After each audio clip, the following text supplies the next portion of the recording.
Puis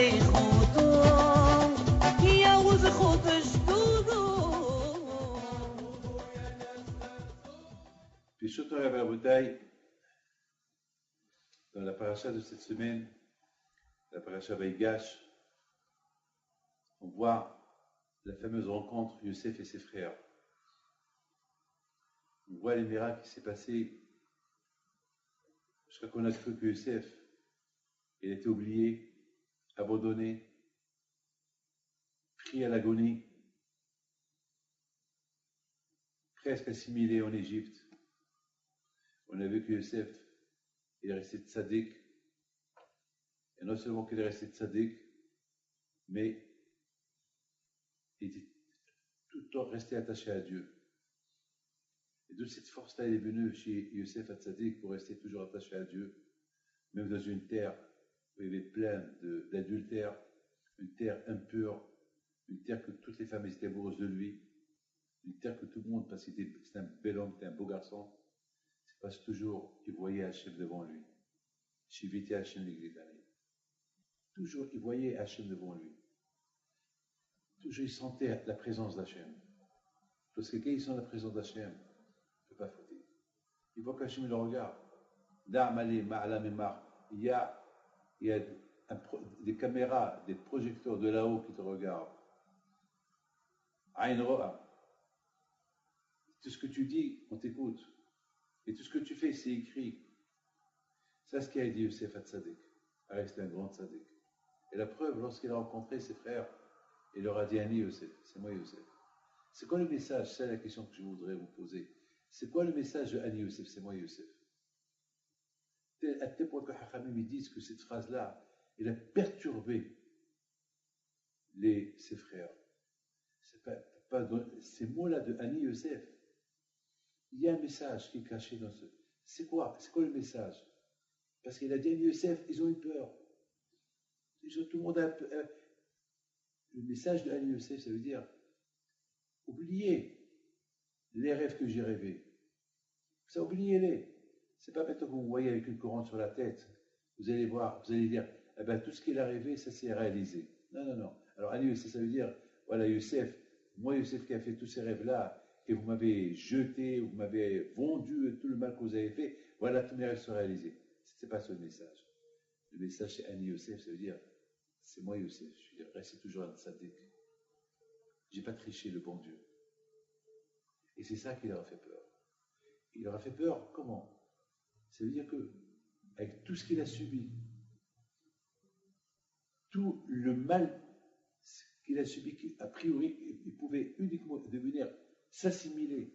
Il est resté Yosef, mais toute cette force, elle est venue. Ça, c'est grave. Alors, si Yosef, il a résisté, même les moments les plus durs de sa vie, à rester attaché à Dieu, alors ça c'est un grand argument contre nous. Ça, c'est grave pour nous. C'est-à-dire que nous, Baruch Hashem, on vit dans le plaisir. On a tout grâce à Dieu. On a les synagogues, on a les yeshivot, on a les rabbins, on a le kasher, on a tout. Et malgré tout, on s'éloigne de Dieu. Alors que lui, il n'avait rien, il s'approchait de Dieu. Il avait il n'avait rien pour l'encourager à être un bon juif, et il est resté toujours un bon juif. Ça, c'est grave. Ça, c'est très, très grave. Alors que nous, Baruch Hashem, on a tout. Au contraire, on a tout de quoi être plus que Yosef, la tzaddik. Et le contraire, on ne fait rien du tout. On ne fait rien du tout. Ça, c'est grave. Mes amis, simplement, je voudrais vous dire, c'est ça, mes amis, qu'il a poussé Yaakov à Avinu, parce qu'on a vu que Yosef a tzaddik. Il a dit à son père, papa, il faut que tu descends en Égypte maintenant. Bien sûr, parce qu'il a supplié. Parce que, finalement, Yaakov Avinu, il est content d'entendre que Yosef est vivant. Mais il va faire quoi en Égypte? Il a peur de l'Égypte. Parce que l'Égypte, c'est une place impure. L'Égypte, c'est une place où il n'y a pas de Torah, rien du tout. Mais Yosef, il vient avec un message à Yaakov, son frère. Papa, n'oublie pas que j'étais seul ici. J'étais seul ici en Égypte. Et malgré tout, je suis resté le même. Je suis resté sadique comme que j'étais chez toi. Et le contraire, j'ai progressé. Je suis devenu encore plus que ce que j'étais avant parce que j'ai pas lâché l'étude. Donc même en Égypte, on peut, si on veut, on peut progresser. Au départ, Yaakov, il avait peur d'écouter Youssef, peur de peut-être, on n'est pas tous Youssef, comme ça il s'est dit. Lui, ici, il a résisté, c'est Youssef, parce qu'il a une force spirituelle. Mais nous, qu'est-ce qu'on. Il a fallu cacher, il lui a dit, Yaakov, descends chez ton fils, tu vas voir. Il a raison ce qu'il te dit. Il n'est pas peur, Yaakov. Même là-bas, tu vas progresser, tu vas monter. Là-bas aussi, tu vas monter. Mes amis, maintenant, on comprend très bien que, maintenant, simplement, étant donné que toujours cette paracha de Vaïgash est toujours avec la fête de Hanouka, alors là aussi, on voit que il y a quelque part un lien avec Youssef et la fête de Hanouka. Le lien, il est comme ça. Même que on a cru que c'était la fin de Youssef. On a cru que Youssef il est arrivé à l'agonie. Et on a vu qu'à la fin, il est devenu roi. Là aussi, le peuple juif, à l'époque des Grecs, presque ils étaient à l'agonie au niveau spirituel. Presque ils ont tout perdu. Et à la fin, ils sont remontés jusqu'à maintenant. En fait, cette fête-là de Hanouka, les Hodot ol Hallel, avec des chants, des remerciements à Kadosh Baruch Hu. Par exemple, il y a quelqu'un qui m'a dit il y a quelque temps, je lui dis, c'est quoi la fête de Hanouka? Il me dit, ben, c'est la fête des beignets. Je dis quoi? Il me dit, ben, c'est la fête des beignets. Je lui dis, c'est la fête des beignets, c'est quoi la fête des beignets? Il m'a dit, ben, c'est à Hanouka, on mange les beignets. Je commençais à rigoler. Je lui dis, mais c'est quoi les beignets? Ben, parce que les beignets, on les fait on les fait frire dans l'huile, c'est la fête de l'huile. Je dis, et alors, pourquoi on ne boit pas? Alors je lui dis, alors bois de l'huile. Alors si c'est la fête de l'huile, alors pourquoi tu manges les beignets? Ah, il me dit, je ne sais pas. Il commence à me regarder, je ne sais pas. Et écoute, moi, je vais te donner une belle réponse. Je lui dis, la fête de Hanouka, comme tu dis, c'est la fête des beignets. C'est la fête de l'huile. Avec quoi on fait les beignets? Avec la farine. Et la farine, elle vient d'où? Kemar. Kemar, c'est quoi? Kemar, c'est la farine. Et le mot Kemar, c'est quoi la farine? La farine, s'il n'y a pas la farine, on ne peut pas vivre. Et Khamim me dit, en Kemar, en Torah. S'il n'y a pas la farine, s'il n'y a pas de quoi manger, il n'y a pas de Torah. Ça veut dire que l'huile, c'est la Neshama. Parce que Hashemen, c'est la Neshama. Et le beignet lui-même, qui s'appelle, qu'on l'a fait avec du Kemar, avec la farine, on la compare à la Torah. Comme on ne peut pas vivre sans manger le pain, comme ça, on ne peut pas vivre sans étudier la Torah. Donc ça veut dire que la Neshama, elle a besoin de la Torah. Et c'est la raison pourquoi à Hanouka, on mange des beignets. On mange des beignets parce qu'ils sont faits avec l'huile et avec la farine. Et la farine, on la compare à la Torah, et l'huile, on la compare à quoi? À la Neshama. Alors je dis ça, c'est pour t'expliquer c'est pourquoi on mange des beignets. Mais la raison pourquoi on mange des beignets, c'est quoi la fête de Hanouka? La fête de Hanouka, c'est la fête que lorsque les Grecs, presque, ils apportent une culture. Ils ont apporté l'obscurité. Parce que la Torah, c'est la lumière. Ils ont apporté l'obscurité en Israël. Parce que, entre vous et moi, vous allez aux Champs-Élysées, vous allez voir beaucoup de lumière. Ici à Chicago, partout, il y a de la lumière. La lumière. Beaucoup de lumière. Mais c'est des lumières qui veut dire quoi? Il y a des ampoules, il y a beaucoup de lumière. Mais il y a lumière, il y a lumière. Il y a une lumière qui s'appelle lumière, c'est la lumière, c'est la lumière. Il y a une lumière qui s'appelle lumière obscurité. C'est la fausse lumière. C'est la fausse lumière. Alors, les Grecs, ils ont introduit une fausse lumière dans la vie juive. Une lumière de plaisir, qu'après avoir fait ce plaisir-là, tu n'as plus de plaisir. Il y a le plaisir d'une vraie lumière que jamais il s'arrête, la Torah. Quelqu'un qui a le plaisir de la Torah, jamais ce plaisir-là, il s'arrête. Ça, c'est le miracle. Ça, c'est le miracle de Hanouka. C'est ce que les Grecs, ils ont voulu apporter une lumière qui est fausse. Et les Hashmonaïm, ils étaient préoccupés de ça. Ils ont introduit, il faut qu'on allume la Hanouka une fois par an pour se rappeler, pour toutes les générations, de ne pas tomber dans le piège de cette fausse lumière-là. Cette fausse lumière, c'est une lumière de passage. Et son plaisir, c'est de passage. La vraie lumière qui ne s'arrête jamais dans la vie et dans la mort, c'est la Torah.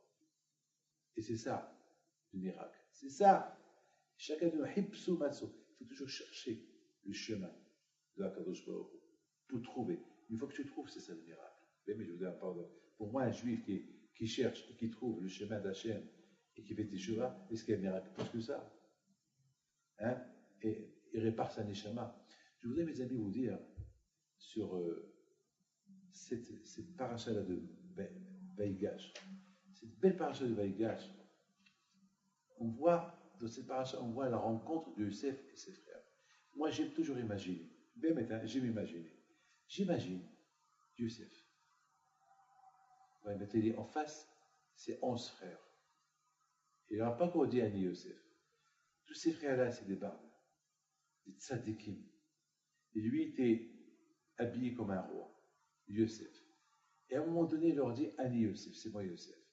Eux, ils sont habillés comme des juifs de la terre de Canaan. Et lui, il est habillé comme un Égyptien avec des vêtements royaux, avec une couronne sur sa tête. C'est quoi? Et il leur dit c'est moi Yosef. Alors, j'imagine que les Shvatim, entre eux, chacun regarde l'autre. C'est lui notre frère, c'est notre frère celui-là. Mais regardez comment nous on est. Regardez comment nous on est habillés. Regardez quelle allure on a. Regardez comment nous on se représente. Et lui, regarde comment il est. Lui, il veut faire partie des enfants de Yaakov. Il dit à Yosef. Et j'imagine pendant ces moments-là, qu'est-ce qu'il y avait dans leur tête. Et tout de suite, Hachamim, ils disent, écoutez bien, il leur a montré qu'il est circoncis. Il leur a montré la Brit Mila. C'est la folie. C'est-à-dire que Yosef, lui-même, il a compris ses frères. Il a compris que ses frères, ils se posent une question. Comment lui peut être notre frère, même s'il est notre frère? Comment il peut être frère? Nous, on est ce qu'on est, regarde comment nous on est, regarde comment il est. Et qu'est-ce qu'il leur montre? Il leur montre la Brit Mila.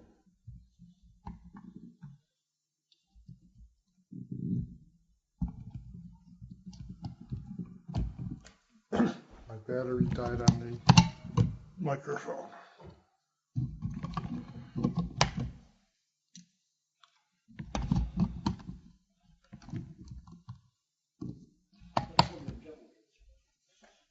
Okay. Donc, lui, qu'est-ce qu'il leur montre? Il leur montre la Brit Mila. Est-ce que ça va répondre à leur question? A, B. Et ça va leur répondre à leur question. Eux, ils se posent des questions, mais regarde comment nous on est, regarde comment lui il est, et il veut être encore avec nous. Nous, on l'a jeté. Pourquoi on l'a jeté? On l'a jeté parce qu'il était Baalgav, il était orgueilleux. Et il a dit qu'il va devenir un roi, avec tous les bêtises qu'il a fait, il nous a critiqués. Et maintenant, il retourne avec nous et me dit Ani Yosef. C'est moi Yosef. Alors quoi? Encore, il s'appelle Yosef. Il veut encore rentrer avec nous dans le... C'est pas possible, c'est quoi? Et je pense que Youssef, il a compris leur question. Qu'est-ce qu'il leur montre? La Brit Mila. La Brit Mila qui représente le judaïsme. La Brit Mila qui représente l'homme qui est attaché à Dieu. La Brit Mila qui représente le nom de Dieu, Shaddai, comme dit Ben Ishai. Shomer Datot Israël. C'est-à-dire que dans la Brit Mila, il y a une porte. Quelqu'un qui fait attention avec qui il va, avec qui il sort. Quelqu'un qui fait attention qui ne va pas avec une femme qui est nida. Quelqu'un qui fait attention à ne pas purifier son corps avec n'importe. C'est-à-dire qu'il faut mettre une porte. Une porte dans le cerveau. Une porte dans la mahshava. Une porte dans le moua. Une porte dans la Brit Mila elle-même. Qui ne soit pas facile à faire n'importe quoi. Et c'est là où il y a le plus grand Yitzhara, c'est là. Le plus grand Yitzhara, c'est le Yitzhara de la femme. Le plus grand Yitzhara, c'est le Yitzhara, l'envie de la femme, l'envie d'aller avec une famille d'âne, l'envie de faire des bêtises. C'est là où il y a le Yitzhara. C'est là où tout à l'heure, cette semaine, j'ai lu dans un livre qui dit que l'idéologie grecque, qu'est-ce que les Grecs, ils ont apporté en Israël? Les femmes. Les femmes. permettre les femmes, à tout le monde, faites ce que vous voulez. Et vous voulez pas nos femmes à nous? Ils disent les Grecs, alors allez-y avec vos femmes, mais sans migver. Mais laissez vos portes ouvertes. Comme ça, on peut rentrer quand on veut. Ça veut dire que, enfin, rentrer comme on veut. C'est quoi? Ça veut dire que quand les yeux, ils apparentent, et ils vont avec des femmes, dans la rue, devant tout le monde, sans honte, sans rien du tout. Youssef Hatzadik, il a montré sa brite. Il a voulu leur dire, il ne faut pas me voir comment je suis habillé. Et vous, comment vous êtes habillé. C'est vrai, je suis habillé comme un Égyptien. Mais mon intérieur, il n'est pas égyptien. Mon intérieur, il est juif. Vous êtes habillé comme des juifs, mais votre intérieur, à vous, comment il est? Vous m'avez vendu. Vous avez fait du Aoud Abahaï, et ce papa, il est encore vivant, avec tout le mal que vous avez fait à papa. Tout le monde sait qu'il est encore vivant. Mais le problème, c'est que pour vous, papa, il est vivant, mais le pauvre dans sa tête, le pauvre, il me pleure toujours dans sa tête.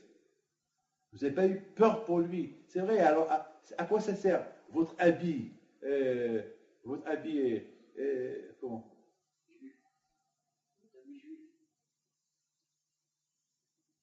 Il y a ce qu'on appelle l'intérieur et l'extérieur.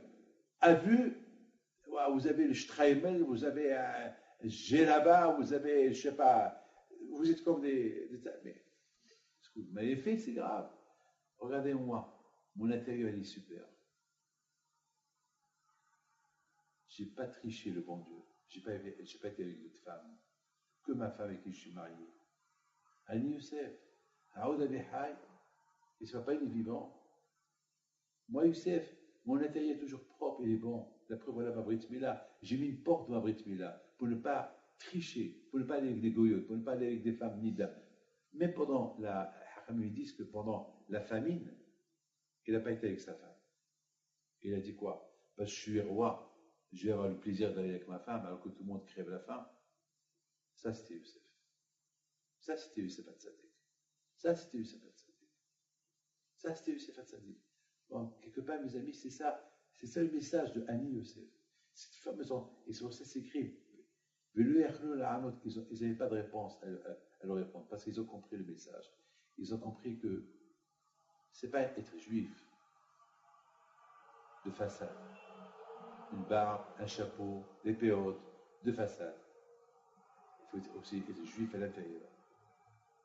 Parfois, moi, beaucoup de fois, je respecte ceux qui n'ont pas de barbe. Et ceux qui n'ont pas de barbe qui font Torah mitzvot, plus que ceux qui ont la barbe et qui font Torah, bien sûr. Pourquoi? Parce que celui qui n'a pas la barbe, et je vois qu'il vient étudier la Torah, ça veut dire que c'est pas parce que je ne vais pas le condamner parce qu'il n'a pas la barbe. Le fait déjà qu'il vient étudier la Torah, c'est beau. Je respecte tout le monde, mais surtout je respecte ceux qui ne sont pas hypocrites. Ils disent combien on doit avoir peur dans le ciel le jour du jugement, lorsqu'on va nous juger. On va nous juger d'une manière, est-ce qu'on s'est comporté avec le bon Dieu avec de façade, quand par exemple tu prends un miroir et que tu te vois tu vois ton reflet, c'est tout. Mais le miroir ne te montre pas ton intérieur, le miroir il ne te montre pas ton cœur. Tu vois que le miroir il te montre uniquement le reflet de ce que tu es en train de voir, c'est tout. Quand je vais au cours, il va nous juger d'une manière extraordinaire. Il va nous montrer comment on faisait la mitzvah, il va nous montrer qu'est-ce qu'on était en train de penser lorsqu'on faisait la mitzvah. Alors quand je vais dire, c'est comme ça qu'on fait la mitzvah. Et ça fait peur. Hein. Et bien c'est ce que Youssef a dit à ses frères. Youssef il a dit à ses frères, Ani Youssef, moi je n'ai pas changé. Ce que j'étais avant, je suis toujours. Et si vous voyez que mon extérieur, je m'habille comme un Égyptien et j'ai une barbe bien taillée, tout ça, et vous croyez que je ne suis pas comme vous, c'est pas vrai. Voilà, il leur a montré la Brit Mila. Regardez, à travers la Brit Mila que j'ai, vous allez voir qui je suis, que je n'ai pas fauté dans ma vie. Alors que vous avez votre extérieur, vous êtes habillé comme un juif, une barbe, chapeau, tout ce que vous voulez, mais votre intérieur était dur.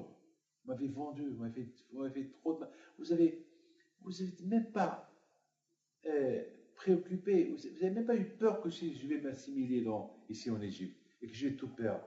Pourquoi? Regardez. Donc, papa. Alors, qu'est-ce qui se pose? Comment il peut leur dire, est-ce que papa il est vivant? Mais on sait qu'il est vivant. Parce que vous voyez papa uniquement de l'extérieur qu'il est vivant. Mais dans son intérieur, le pauvre, il est chagriné. Enfin, vous voyez que papa il est vivant. Mais vous ne voyez pas son intérieur. C'est vrai, il vous fait un peu des sourires. Mais le pauvre, ce qu'il souffre, c'est 22 ans qu'il ne m'a pas vu, le pauvre. Ce qu'il souffre, le pauvre. Ça, c'est terrible, ça. Et donc, on peut simplement dire quelque chose d'extraordinaire. Maintenant, on peut simplement dire que la fête de Hanouka et les Hashmonaïm, ce qu'on peut retenir de la fête de Hanouka, c'est que le grand miracle qu'il y a eu à Hanouka, écoutez bien, que les Juifs qui se sont assimilés aux Grecs, ils ont relevé leurs vêtements grecs. Mais maintenant, on peut dire, peut-être ils ont enlevé leurs vêtements grecs, mais à l'intérieur à eux, il est resté grec. C'est la raison pourquoi la lumière de Hanouka, elle a nettoyé le cœur et le cerveau juif de tout ce qui était là-bas, de leur cerveau grec. Ça, c'est le miracle. C'est ça. C'est pour ça qu'on dit on te remercie à Akash Baruch avec le grand miracle spirituel que tu as fait avec nous. Parce qu'on a vu le miracle à vue, mais le miracle spirituel que tu as nettoyé notre cerveau, ça pour ça, Benodé les Shemcha Gadosel. Anissim, Aniflaot. Les grands miracles, ce n'est pas avec les miracles de la guerre, les miracles de Hanouka, le miracle qu'Hachem il a nettoyé le cerveau juif et le juif, il s'est rendu compte de ça. À l'époque, qu'est-ce qu'il dit? Benodé les Shemcha Gadosel. Il dit à Kadosh Baruch Hu, merci à Kadosh Baruch Hu, merci à Kadosh Baruch Hu. Ça, Rabotai, c'est mes amis, vous avez entendu parler de Bil'am Aracha. Bil'am Aracha, lui, lorsqu'il a vu les Juifs comment ils vivaient, écoutez bien, lui était Racha. Il allait avec son âne. Il faisait des bêtises. Il était prophète. Et la raison pourquoi il était prophète, pour ne pas que les nations disent, oui, tu as donné des prophètes aux Juifs et nous, tu ne nous as pas donné de prophète. Alors on leur donne un prophète, Bil'am. Mais Bil'am, il a profité de son titre. Il a profité de son titre pour s'enrichir, pour faire des bêtises. Mais il est resté prophète. Et lorsque Balak, le roi Balak de Moab, il l'a invité pour venir maudire les Juifs, il s'est passé des choses extraordinaires. Il s'est passé qu'à un moment donné, il n'arrivait pas à les maudire. Après, il les a vus, il voit les Juifs, il voit comment ils vivent, il voit qu'ils vivaient dans la tsnéout. Matouvo Alecha Yaakov, la tsnéout, la pudeur. Il n'y a pas de mini-jupe chez les femmes, il n'y a pas des femmes mal habillées, il n'y a pas des femmes qui n'ont pas d'être couvertes. Et les hommes, ils faisaient attention. Il a vu la tsnéout. Alors, c'était le contraire de Bil'am. Bil'am, c'était pas de tsnéout du tout. Bil'am, c'est comme un chien. Il va même avec son âme. Alors, il a vu la vérité. Il a dit, Matouvo Alecha Yaakov. Matou. Oh, tes tantes qui sont belles. Il était épaté. C'est ça qu'il a dit. Je voudrais bien mourir comme eux. Je voudrais que ma femme soit comme eux et je veux mourir comme eux et avoir Gan Eden.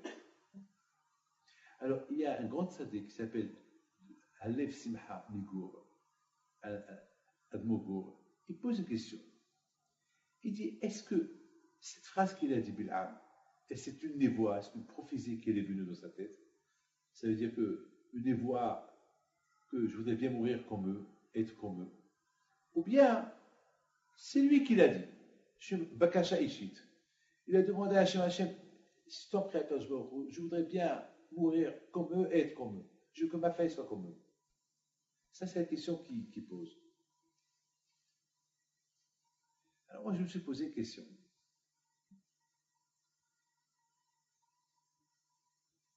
comment Bil'am, je ne comprends pas, comment Bil'am, il peut demander cette demande personnelle à Akadosh Baruch Hu. Comment? Si tu demandes cette demande personnelle à Akadosh Baruch Hu, alors, allez, alors fais-le. Ah, pourquoi si moi je demande à Akadosh Baruch Hu, je demanderai à Akadosh Baruch Hu, je voudrais être un tzaddik. La réponse est, alors sois tzaddik. Alors, ce n'est pas une névoie, ce n'est pas une prophétie. Moi, simplement, je me pose la question sur le Lev Simcha. Le Lev Simcha, est-ce une prophétie ou c'est une demande personnelle? Moi, j'ai une question. Si c'est une demande personnelle, alors fais-le. Donc, ce n'est pas une prophétie. C'est dur de dire que c'est une prophétie qui lui dit, c'est Hachem qui lui dit, allez, sois comme eux. Alors, c'est dur de dire que Hachem, il va lui dire, sois comme eux. Parce qu'on dit, on ne peut pas, Akash ne peut pas te dire, sois un tzaddik. À toi d'être tzaddik. Alors, comment on peut expliquer? C'est quoi? Comment on peut expliquer? Est-ce une prophétie ou c'est une demande personnelle? Alors, si c'est une demande personnelle, alors sois comme eux. Alors, si c'est une prophétie, alors comment Akash Baruch veut dire sois comme eux? On dit que tout est entre les mains du ciel, sauf la crainte de Dieu, ça n'est pas entre les mains du ciel. Ça, c'est un travail personnel que je dois faire. Les amis, écoutez ce que je vais vous dire. Écoutez bien ce que je vais vous dire. Vous savez que Bil'am était très fort. Il savait bénir, il savait maudire. Toutes ces bénédictions et malédictions, il était fort en ça. Quand lui a donné un pouvoir. Mes amis, Bil'am, toute sa vie, il faisait les prières à qui il veut, il maudissait à qui il veut. Ça, c'était sa vie. Même quelqu'un qui est bien, s'il le maudit, ça arrive. C'est ça sa vie, t'es mauvais. Je crois qu'il s'est habitué à ça. Vous avez compris ce que je veux vous dire? Il s'est habitué que ça vienne d'Hachem. Il a oublié que cette force qu'il a, c'est Hachem qui lui a donné. Je crois qu'il s'est pris pour un bon Dieu. Il bénit, il maudit.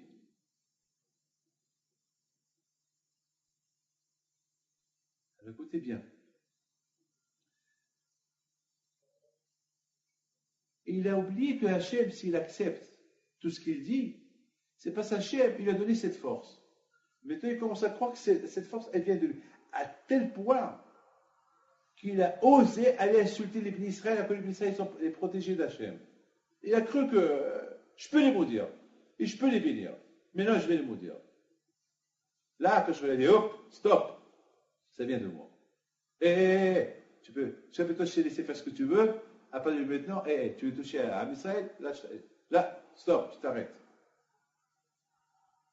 Les amis, Mina Shamaim, lorsque Bil'am Aracha, il a vu Am Israël dans la Kdusha, Mina Shamaim, ils ont voulu le réveiller. Parce que toujours, Hachem, il veut réveiller même les Rachaïm. Il a voulu le réveiller pour qu'il fasse teshuva. Alors, Hachem lui a montré des choses extraordinaires. Vaïdia, jusqu'à maintenant, Issa, Bil'am, il voit que le côté négatif d'Am Israël, mais Hachem, il a forcé à voir le côté positif d'Am Israël, la tzniut, la pudeur d'Am Israël. Jusqu'à que Bil'am lui-même, il a vu la grandeur d'Am Israël. Mais les Shamaïm, ils ont voulu que Bil'am, il se réveille, il fait teshuva. Jusqu'à que vraiment il va dire jusqu'à qu'il fait teshuva, il va dire je veux mourir comme un homme. Et je veux que ma fin soit comme eux. Mais il faut que je commence maintenant.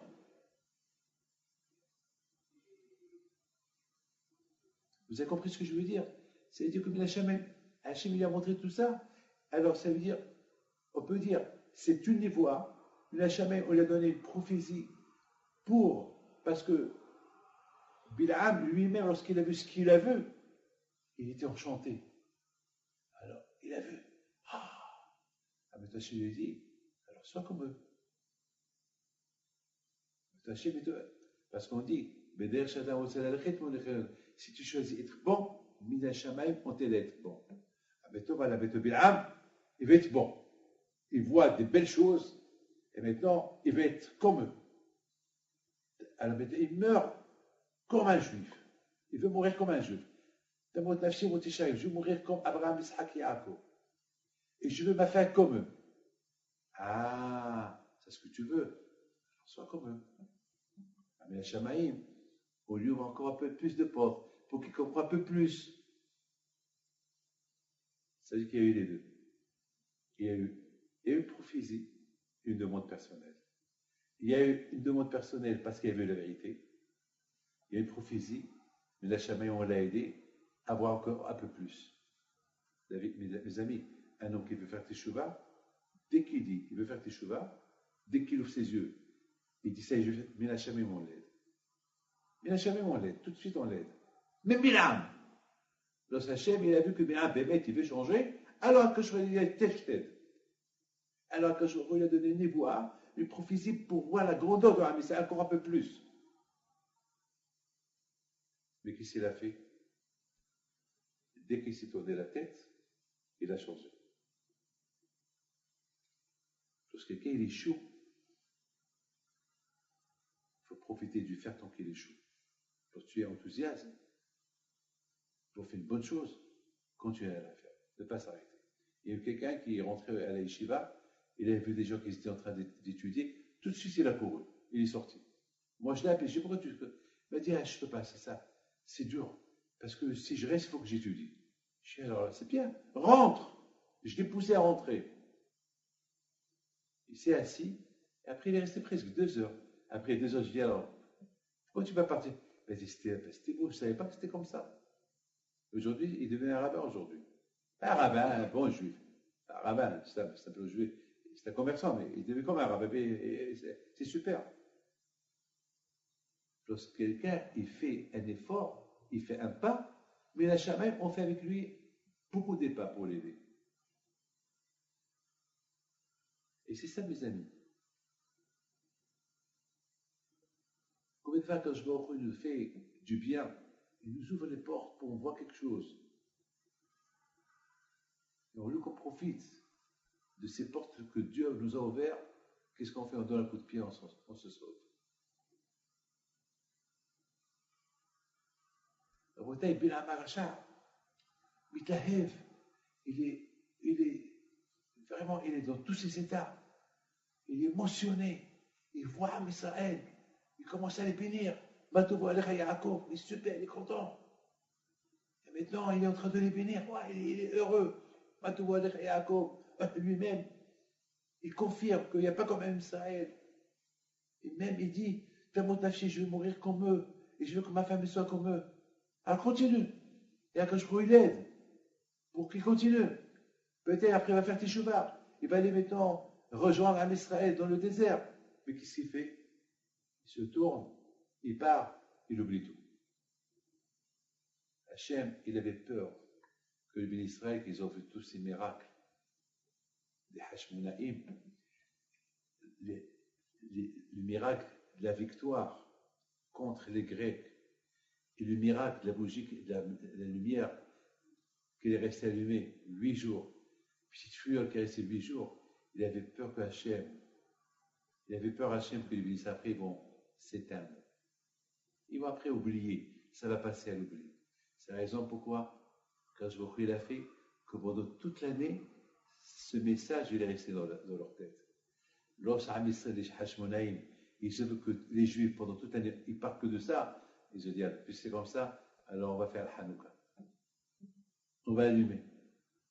Allez, comme ça, allez, on va en profiter. Comme ça va rester le message à vie. Pour toutes les générations à venir. Parce que toutes les générations à venir, il peut y avoir des cas comme ces cas, ce qui s'est passé avec les Grecs qui veulent faire assimiler les Juifs. Et grâce à la Torah, on ne va pas être assimilé. Si on s'attache à la Torah. Qui n'est mitzvah et Torah. Parce que la Torah, la lumière de la Torah est très forte. Un peu de lumière de la Torah et dégage toute l'obscurité de l'extérieur. Et surtout, la menorah, c'est pour ça qu'on dit un nerot halalo kodeshim. Lorsqu'on voit la menorah allumée, on voit avec les yeux et on pense de miracle. On ne voit pas uniquement la menorah qu'on allume, on voit l'histoire de la menorah. C'est pareil que la fête de Hanouka, c'est pareil que manger les beignets qui sont trempés dans l'huile. Il faut savoir qu'est-ce que cette huile représente et que ce beignet représente. D'accord que j'ai dit. Le beignet représente Kemah, la farine, la Torah, et l'huile, ça représente la Neshama. Sans la Torah, il n'y a pas de Neshama. Il faut que la Neshama et la Torah soient à égalité. Il fait les mitzvot pour que la Neshama ait produit encore plus, et ne pas profiter. C'est lumière que tu vois, il faut que ça reste gravé dans ta tête. C'est pas une fois que ça s'éteint, tu sors, tu oublies. C'est ce qu'a fait Bil'am. Bil'am était enthousiaste par tout ce qu'il voit, et après il a oublié. Il est resté le plus grand rachat d'Aïchaïm. Non, il faut rester tzaddik. Les amis, je termine avec ce que je vais vous dire maintenant. Que chacun de vous, j'ai ici, je ne sais pas si je vous l'ai raconté ou pas, j'ai ici une lettre, elle est là. Cette lettre-là que quelqu'un m'a écrit. Je l'ai rencontré quelque part dans le monde. Il m'a raconté que lui et sa femme, ils ont parti visiter des temples de Maya, temples de l'idolâtrie à Vodazara. Et puis, lui, il m'a dit que c'est pas religieux. Non. Un juif, je ne dis pas qu'il est perdu, un juif comme tous les juifs. Et lorsqu'il a visité ces temples Maya, il est impressionné de tout ce qu'il a vu. Bien sûr, lui et sa femme, ils ont pris plein de photos. Plein de photos. Et voilà. Au moment qu'ils ont commencé à développer les photos, ils voient quelque chose qui est sorti dans son appareil à photo. Presque toutes les photos étaient effacées, mais il y a 3 photos qui ont apparu dans son appareil à photo. Cet appareil électronique. Bizarre. Le nom de Dieu que vous voyez, Yud Ke Vav Ke. Ça l'a perturbé. Il voit comme un œil. À l'intérieur de l'œil, il y a comme la terre d'Israël, toute la carte géographique d'Israël, elle est là. Mais lui n'a rien compris. Au départ, il voit les autres photos qu'il a, il voit pareil. Bon. Il voit le He, il voit le Yud, il voit le Vav. Il dit, c'est pas possible. Il va chez les rabbins, ils étaient affolés de voir ça. Lorsque j'étais au Canada, il me l'a montré. Moi aussi, j'étais affolé. Je vois le nom de Dieu. C'est pas... Même un bébé, il voit le nom de Dieu. Yud Ke Vav Ke. C'est le nom de Dieu. Et pour ceux qui connaissent la carte géographique d'Israël, exactement, on la voit ici au milieu. Il est en blanc. Alors, c'est quoi le message? Alors, moi, j'ai le message. Hachem, il veut que tu retournes vers lui. Ce n'est pas les temples mayas. Tu n'appartiens pas aux temples mayas, qui sont des idolâtries. Tu appartiens. Ah oui, j'ai oublié de vous dire. Lorsqu'il est rentré à l'hôtel, une fois qu'il a visité le temple maya, il sentait une présence. Il a eu peur, il s'est sauvé d'hôtel. Il a eu peur, beaucoup peur. Alors, je lui ai expliqué, je lui ai dit que Hachem veut que tu retournes vers lui. Peut-être tu as une Neshama extraordinaire. Neshama. L'âme. Et le symbole de la terre d'Israël, qui veut dire qu'une fois Mashiach il va venir, eh ben, ça va être le nom de Dieu qui va régner sur tout le globe du monde. Parce que là, vous voyez, tout le monde, on voit ici comme des trous noirs, on voit ici toutes les galaxies, on voit toutes les étoiles, on voit tous les astres. C'est une photo spectaculaire, je ne comprends pas. On voit même un trou noir, on voit même un lion. Il y a plein de choses dans cette photo-là. Et surtout, voilà la terre du monde au milieu et la terre d'Israël au milieu de la terre du monde. Qui veut dire qu'une fois Mashiach va venir, c'est le nom d'Hachem qui va régner. La terre, le nom d'Hachem va régner sur le monde entier. Comme il dit le Rambam, le monde entier, il saura qu'il y a Hachem. Il n'y a que Hachem. Ils vont découvrir qu'il n'y a que Akadosh Baruch Hu. Voilà, c'est ce que je lui ai expliqué. C'est de la folie, c'est de la folie. C'est de la folie. Vous savez, il y a un juif qui est parti en Israël. Il est parti des États-Unis en Israël. Et ce juif-là, il avait perdu son père. Et chaque jour, il faisait le Kaddish pour son père. Et voilà, il est arrivé en Israël un peu tard.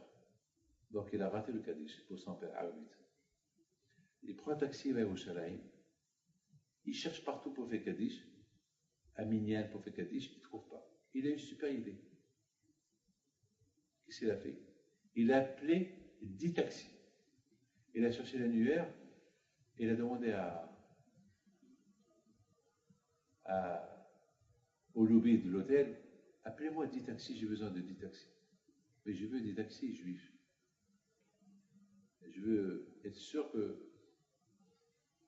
Pourquoi je veux des taxis? Parce que j'ai besoin, c'est pas... Je vais le payer. Et ouais, les 10 taxis qui arrivent. Le monsieur qui sort, il leur dit, combien ça va coûter pour aller à l'aéroport? Tant. Et toi, tant. Alors voilà, je vais vous donner tant chacun, et vous les faites avec moi.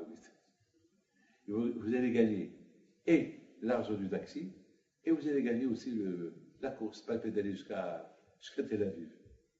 Au départ, il était un peu, ah, tu te moques de nous. Il leur dit, le plus important, c'est l'argent. Ça va durer 5 minutes. Bon, ils ont accepté. Il a fait Arvit, il a fait Kaddish, tout le monde a répondu à lui. Maintenant, le moment est venu pour les payer. Aucun n'a voulu recevoir l'argent. Aucun taxi, aucun chauffeur de taxi a voulu recevoir l'argent. Et chacun lui dit non. Ça fait longtemps qu'on n'a pas fait Arvit. Là, c'est vraiment, on a fait la prière. Au moins pour une fois, on a fait une prière. On ne veut pas encaisser l'argent pour la prière qu'on a fait. Et merci de nous avoir fait ce coup-là pour venir faire Arvit. Pourquoi je vous raconte ça? Je vous raconte ça, même un juif qui a une neshama petite, même s'il ne fait pas ni Shabbat ni rien, une fois qu'il goûte, c'est quoi la Torah? Jamais il se sépare de la Torah. Il va, son plaisir, ça va être, c'est ce qu'il dit David. Une fois que tu goûtes la Torah, tu vas savoir c'est quoi la grandeur de Dieu. Ben c'est ça, mes amis, la fête de Hanouka. Et c'est ça, mes amis, l'histoire de Youssef et ses frères. L'histoire, parce que Youssef, il a goûté c'est quoi la grandeur de la Torah, alors que même en Égypte, il est toujours resté attaché à la Torah. Parce qu'une fois qu'on l'a goûté, une fois qu'on est dedans, rien ne peut nous détourner de la Torah. Les amis, mais vous avez bien compris que les Shvatim, lorsqu'ils ont vu Youssef habillé en roi, et qu'il leur dit c'est lui Youssef, au départ, ils ont voulu le tuer. Encore tu le suis, encore tu dis tu es le fils à Yaakov. Ce que leur a montré, il a dit écoutez, j'ai toujours été Youssef et Tzadik, même lorsque j'étais avec papa. C'est vous qui m'avez mal compris. Il leur a montré la Brit Mila. Regardez, à travers la Brit Mila, vous allez voir, il ne faut pas aller d'après l'extérieur, allez d'après l'intérieur. Mon intérieur, il est super kosher, il est super clean, il est super propre. J'ai jamais triché, j'ai jamais trébuché avec ma Brit Mila. Lorsqu'ils ont vu ça, ils ont eu honte de lui. Ils ont compris que ce n'est pas l'apparence qui compte. L'apparence, ça ne veut rien dire. C'est l'intérieur. Comme il dit à la Gemara, la hamana li baba ce qu'il cherche, c'est l'intérieur de la personne. Alors que le bon Dieu protège, vous donne bracha v'atzlaha, et bien sachez que tous on va b'cher tzidkenu b'ra b'yamenu ameker ratzon. Voilà.